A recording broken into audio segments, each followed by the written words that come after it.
Kia ora, good evening. The Southern District Health Board is not meeting national targets in a range of areas, according to figures released by the Ministry of Health that outline regional performance.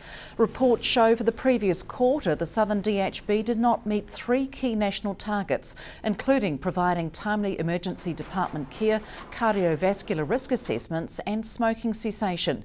SDHB is just 71% of target for advice and support to quit smoking, 78% of target for completing heart health checks for the eligible population, and 90% of target for patient admission, transfers and discharge processing times through ED.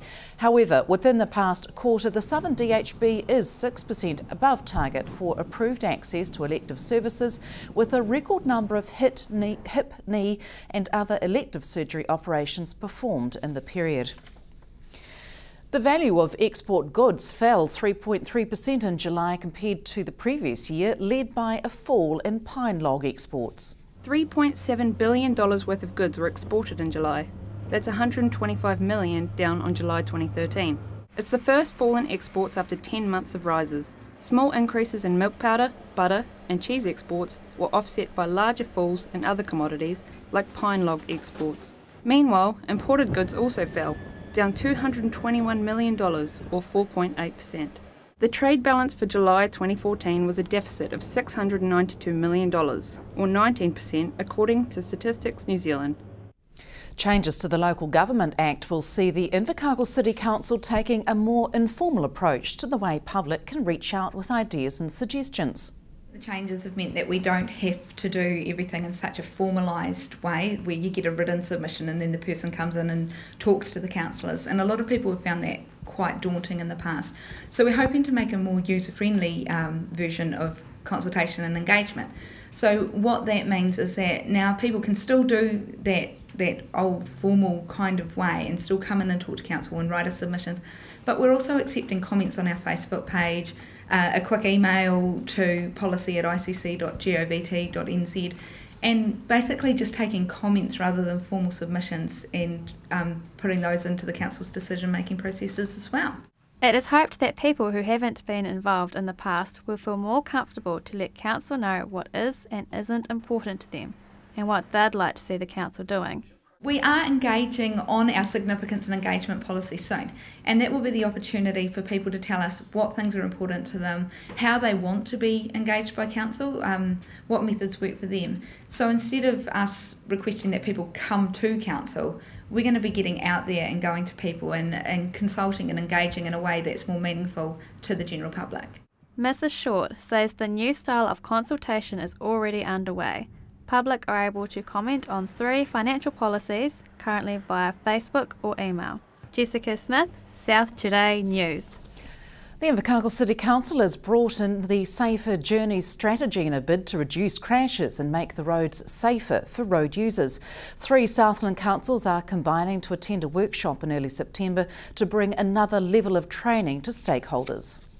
Safer Journeys is an initiative that's been created by the government, and I guess it is underlined by 2 principal facts. The first one is that they recognise that drivers make mistakes and people are vulnerable. So with that, they've created a system where they've identified 4 safety pillars, and they are that roads and roadsides, so that's how we design roads and how we build those things. There's safer speeds, so that's how, from an engineering and community perspective, we can manage the speed zone, so we could actually have faster or slower speeds. We have road user safety, so that's where we have educational programs that are out there. That's where Road Safety Southlands delivers a consistent program across all of our local authorities. And safer vehicles, where you can select vehicles that have different star ratings. So the idea of when you put all those things together, you've got the 4 pillars of safety. So that's the way that we manage safety on our roads. So what are the obstacles facing you with this strategy to get it underway? There are certain areas where we continue to work harder in Invercargill we work pretty strongly with the younger drivers as an area, and we have some other issues that with some of the older drivers, so we've got a little bit, and intersections are a problem, but across our whole province there will be different issues in different areas of the community. For instance, there'll be issues in the rural area that the Southland District people will be working with, and the issues in the urban area where we work with. At the same time, it's having conversations with the community about the speed we want to travel on certain sections. So perhaps in places where it's currently 100 kilometres an hour, perhaps 80 kilometres an hour might be better if there are roadside obstacles that we can't remove, like power poles. So it's an ongoing strategy that the government has for a 2020 strategy, that they're looking at specific targets, which was reducing the road toll. So, and to be fair, we've been reasonably successful over the last while. The road toll has been dropping. Welcome back. Scientists have found what they believe is the cause of both types of diabetes, a trigger mechanism that has long been suspected but not proven until now. University of Auckland scientists are reporting a major breakthrough in diabetes research with the discovery of a single molecular mechanism they believe triggers both type 1 and 2 diabetes. The research shows compelling evidence that both forms of the disease are caused by the formation of toxic clumps of the hormone amylin, which is produced by the same pancreatic cells that produce insulin. The more common type 2 diabetes is an increasing global health problem, and researchers are hopeful the discovery can be used to make more classes of anti-diabetic medicines. A nationwide survey has shown Kiwis believe teachers have the hardest job and are the least appreciated. Research commissioned by Warehouse Stationery to investigate Kiwis' perceptions of the teaching profession show 87% of respondents felt that teachers work the hardest. When asked which profession they felt received the least amount of gratitude, 24% of those surveyed listed teachers, which was slightly higher than police at 23%. Nurses were at 21%, ambulance paramedics at 12%, firefighters at 5%, and doctors received the most gratitude. Southland Boys High School Assistant Principal Steve Jackson says he isn't surprised by the results of the survey. Challenges that teachers are facing are what we probably call the hidden curriculum. While we're sort of measured on the English, math, science, all that sort of thing, and how the schools are going, schools are spending such an incredible amount of time on social issues. There just doesn't seem to be the social agencies out there that are enough of them to be able to work with the students that we have. So we're spending an awful lot of time, often parenting, giving advice to parents, but in a lot of cases, where schools are feeding children, schools are providing the uniforms, the books, schools are trying to set the boundaries, just doing all the things that are probably lacking within the home, and on top of that, trying to fit in some teaching. We asked locals on the streets of Invercargill today who they thought had the hardest job. Being a Prime Minister. Being Prime Minister? And how hard do you think teachers have it? Yeah, they have it pretty hard. Why is that, do you think? Well, kids are hard to deal with, I guess. Solicitors. Right, and where do you think teachers rate? Not far behind. I'd say teaching. Well, I'm in health at the moment and have been all my life, and I think health is very hard. And why is health so hard?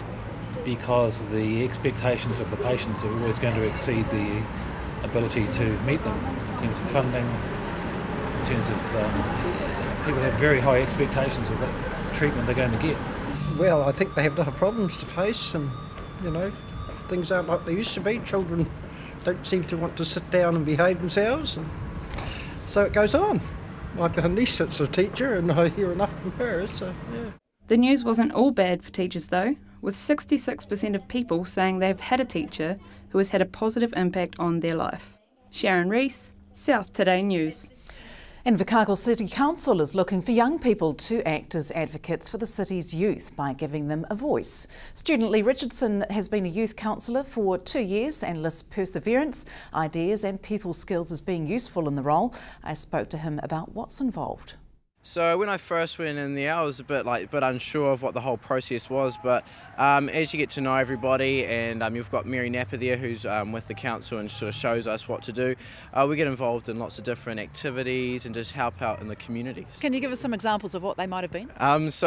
We've done Youth Week events. So Youth Week events we've put on over the last 2 years, and that's run over Youth Week. So we've had things like the Amazing Race, which have been specifically for kids. We've also put in money to the Invercargill skate park, so with the new revamp we were big supporters of that. We also are heavily involved with the Sir Peter Blake Leadership Trust, so we put on events throughout that week, So we just get on board with other different events in New Zealand that are happening nationwide. So, were you given any special powers as such? Well, not really special powers, but we can voice our opinions, which is always good. And we often have old Tim Shabolt come along, and he helps us out, and we can tell him things, and that's quite good. We've also got Councillor Lindsay, who helps us out, and we give him ideas that we want to put forward to the council. We also regularly go to the actual city council meetings, which is good fun too, so we get to sit in on them. So has this led to potentially a political career for you? Oh, well, I'm thinking next year maybe going to either Victoria and looking at political science, or maybe moving into local government, so it's sort of set up some good opportunities there. Was it what you expected when you first arrived? I didn't actually know what to expect, but I think it was a great experience for me because I've been able to go on different national events as well through the Youth Council, so that was something that was unexpected, I guess, so with United Nations events which the council has helped fund. So yeah, I think it's been more than what I expected, I guess, yeah. And that's all from us tonight. Special thanks to Sharon and Jess, who are helping out in the newsroom this week. Next up on Sport, we profile new Southland stag Jamie Verron. From the news team, good night.